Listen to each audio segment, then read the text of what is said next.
Oui, Caril Ferret, donc voilà, je suis auteur, scénariste, tout ça, un peu de tout quoi. Depuis l'âge de 17 ans, donc ça fait longtemps. Oh là là. Non, bah, de toute façon quand tu commences tu sais que ça va être long, hein. C'est comme la musique, des choses comme ça, tu peux pas commencer en étant un génie, donc moi j'ai très vite su que ça allait être long, mais en fait comme c'était plaisir tout le temps, toujours le sentiment de progresser, donc heureusement hein, quelque part. Hein. Mais du coup j'ai jamais été frustré, je savais bien même quand je me rendais compte que c'était pas terrible, mais c'était toujours mieux qu'avant. Donc en fait il y a toujours un moment où tu te dis bah tiens il y a un moment ça va être lisible. Bah, je m'ennuyais beaucoup à l'école en fait, et moi j'ai toujours raconté des histoires, ma grand-mère me racontait des histoires, etc. Donc moi j'ai toujours grandi avec des histoires, puis l'histoire de... voilà, Après moi j'ai pas trop réfléchi à ça en fait quoi. Souvent quand on est jeune, comme j'ai connu très jeune, j'ai jamais été complexé. J'ai des gens qui sont universitaires, etc. Ils osent pas écrire parce que il y a eu Flaubert, Balzac, je sais pas quoi. Et du coup ça les bloque en fait quoi. Et moi pas du tout. Mais comme j'ai une culture rock, ce qui compte c'est de faire les choses en fait quoi. Et tout de suite c'était du plaisir en fait. Donc quand t'as du plaisir, tu comptes pas les heures, c'est pas du travail en fait quoi. Ouais, moi j'ai toujours beaucoup lu, mais aussi parce que mon arrière-grand-mère me lisait des histoires, mais je savais à peine marcher en fait. Donc le livre a toujours été un objet familier en fait. Je pense pas en fait, c'est comme de faire la musique sans écouter personne.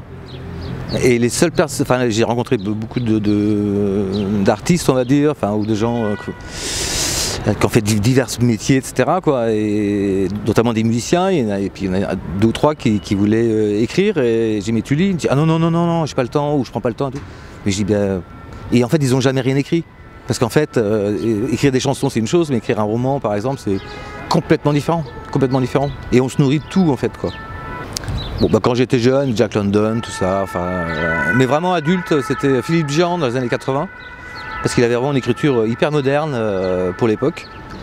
Et moi j'écrivais pour mes potes quand j'avais 18-20 ans là. Et comme à l'école c'était que les auteurs morts on va dire quoi. Donc je pensais que l'écriture c'était réservé à des gens sérieux, en fait pas des gens comme moi en fait. Et Jean, là l'écriture de Jean était tellement, vraiment faite, il y a un côté populaire qui est fait pour tout le monde. Puis avec Jean j'ai découvert toute l'école de Missoula, tous les auteurs américains, Harrison et compagnie. Et là, là j'ai trouvé ma famille. Et là, du coup ça m'est. Et puis plus tard Elroy pour le polar. D'abord je choisis un pays souvent qui a souffert quoi, historiquement. Et puis j'y vais, et puis si je trouve qu'il y a la matière et le pays me branche, comme il me faut 3 ans, donc à partir du moment où je me fais un focus sur un pays, je sais que j'ai passé du temps, donc il faut vraiment que j'ai de la matière et puis envie d'y retourner plusieurs fois, etc. Mais en général, ce qui arrive, ce que j'attends arrive en fait quoi. Quand tu choisis un pays comme l'Afrique du Sud ou l'Argentine ou le Chili, ou la Colombie, qui ont souffert, tu as plein de matière, tu as plein de victimes, donc tu as plein de paroles à faire ressurgir. Et, donc j'y vais, après j'écris l'histoire. Bon, j'essaie de tout savoir sur le pays. D'abord il y a tout 6 mois de documentation on va dire. Puis après j'ai dans le pays, je prends des notes, etc. Et après j'écris, je rentre en France, j'écris 1 an ou 2. Puis après je retrouve dans le pays quand le bouquin est bien avancé. Mais là avec plein d'autres contacts, et donc quand je fais ce deuxième gros voyage, où là je reste plutôt 1 mois ou 2, là j'ai plein de rendez-vous, etc. Et là qui font grossir le bouquin, et du coup on a l'impression d'être dedans parce que toutes les infos sont véridiques quoi. Tout le temps en fait. Moi je réécris tout le temps. Après il y a pas de méthode, je sais, Frantillier, on a discuté un jour, il dit ah non mais j'écris 3 pages par jour. Que 3 pages par jour entre guillemets, par contre c'est la version définitive quoi. Moi c'est totalement impossible, parce que moi je cherche en chemin et je trouve des choses, mais du coup ça va plus du tout avec le début, et mes personnages moi je les creuse un peu comme des comédiens qui doivent creuser un rôle quoi. T'es pas en train de faire une lecture, tu es en train de dire ok j'ai ce texte là mais comment je vais le dire, etc. quoi.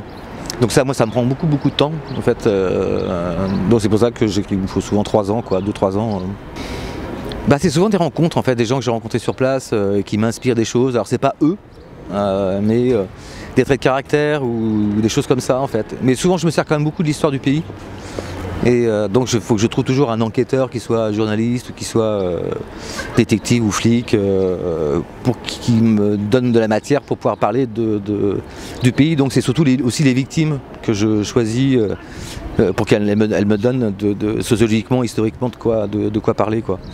Mais souvent c'est quand même plutôt des gens qui sont en lutte. En tout cas, même si des victimes, c'est pas des gens qui plient. Voilà. C'est pour ça que mes bouquins sont assez violents, c'est aussi parce que mes héros, mes protagonistes, ils sont souvent en lutte, quoi. Non, pas du tout. En fait, moi je connais la différence entre un revolver et un pistolet, mais ça s'arrête à peu près là. Voilà. Donc tout ce qui est procédure, machin et tout. Mais quand je connais pas grand chose, puis ça m'intéresse pas plus que ça, quoi. Mais quand je discute avec des policiers par exemple, même ils ont compris le contrat en fait, quoi. C'est que c'est pas. Il y a des documentaires, il y a des séries télé, je sais pas, TF1, c'est la procédure, machin. Bon, ça m'intéresse pas. Et on voit bien que c'est pas ça l'intérêt, en fait. Donc il faut que ce soit juste vraisemblable. Je vais pas dire n'importe quoi. Mais tant que c'est vraisemblable, généralement, même les professionnels, ça les dérange pas. Moi j'ai fait le tour du monde hein, quand j'avais 20 ans, donc moi c'était un peu mes études, quoi. Et comme j'écrivais aussi en même temps, j'ai dit écoute, si tu peux mêler les deux, ce serait l'idéal. Le polar, je trouve que c'est le genre le plus complet, en fait, donc qui permettait de mêler les deux. Et comme j'adore voyager, faire des rencontres, du coup le polar s'y prête, donc pour moi tout ça c'est un cycle complètement naturel, quoi. Essayer de pas, surtout quand t'es jeune, parce qu'en fait quand t'es jeune, t'as pas beaucoup d'expérience, c'est normal parce que t'as pas assez vécu, quoi. Donc une fois que tu t'es fait larguer 5 fois, ou t'as eu un drame, tu t'es séparé de ta femme avec des enfants, etc. Malheureusement, ça te donne de la matière sur les hommes, sur les femmes, sur les ruptures, et c'est valable pour tout, en fait, quoi. Donc quand t'es jeune, ce qui est un peu dur, c'est que t'as pas beaucoup de choses, t'as pas beaucoup de matière, en fait, quoi. Donc essayer de parler déjà ce que tu connais. Mais quand tu es très jeune, c'est difficile parce que tu connais pas forcément grand chose, quoi. Enfin, c'est pas pour ça que tu es idiot, hein, c'est pas ça. Et donc faut jamais abandonner, quoi. Et de se remettre sur le travail. À partir du moment où tu as du plaisir, en fait, comme tu comptes plus les heures, tu peux toujours améliorer ce que tu as fait. Et pas hésiter à abandonner un truc que ça fait 1 an ou 2 que tu bosses sur un truc, tu l'as fini, tu le fais lire, t'as pas des super retours, etc., quoi. T'obstines pas forcément sur celui-là, fais-en un autre. Peut-être que tu reprendras 10 ans plus tard. Mais ce qui compte, c'est toujours la nouveauté, en fait, quoi. Enfin, se surprendre soi-même et essayer d'être toujours un peu plus loin et surtout prendre du plaisir. Enfin, il faut que ce soit un vrai plaisir, quoi. Enfin, il y a des gens, la création, c'est la souffrance et tout. Je vois pas l'intérêt, quoi. Va bosser à l'usine dans ce cas-là, tu vois.